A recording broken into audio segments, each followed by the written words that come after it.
প্রখ্যাত কথা সাহিত্যিক হুমায়ুন আহমেদের একটি উক্তি আছে যে পৃথিবীতে নিজে ভালো থাকতে চাইলে স্বার্থপর হয়ে যাও, আর মানুষের কাছে ভালো হয়ে থাকতে চাইলে নিঃস্বার্থ হও।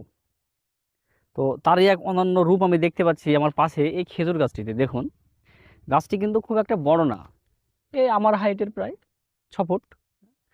তো এই ছোট গাছে দেখুন কিভাবে রস লাগিয়ে দিয়েছে।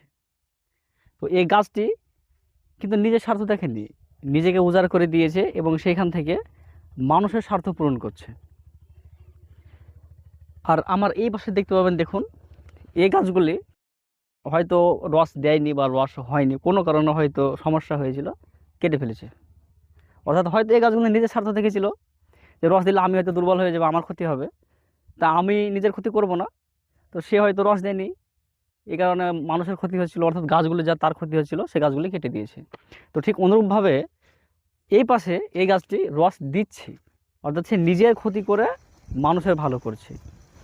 তো সেমভাবে আপনি যখন নিজের ভালো চাইবেন, আপনাকে কিন্তু স্বার্থপর হতে হবে।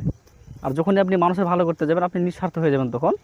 এবং যার ভালো করবেন, ভালো করার পরেও কিন্তু আপনি তার কাছে মূল্য পাবেন না। হয়তো সে আপনাকে এমন আচরণ করবে আপনার সঙ্গে যেটা আপনি কখনো এক্সপেক্ট করবেন না তার কাছ থেকে আপনি সেই আচরণটা প্রত্যাশাই করবেন না যে সে আপনার সাথে এরকম করতে পারে।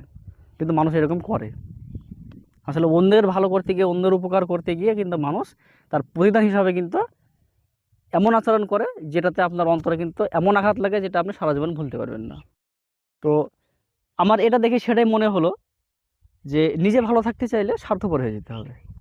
আর যদি আপনি অন্যের ভালো করতে চান তাহলে আপনাকে নিঃস্বার্থ হতে হবে। যেমনভাবে এই গাছটি নিজের ক্ষতি করে মানুষের উপকার করছে, আর আমার পাশে এই গাছগুলি নিজের ভালো করতে চেয়েছিল, তাকে কেটে দিয়েছে। তো এই হচ্ছে পৃথিবীর নিয়ম, বড়ই অদ্ভুত।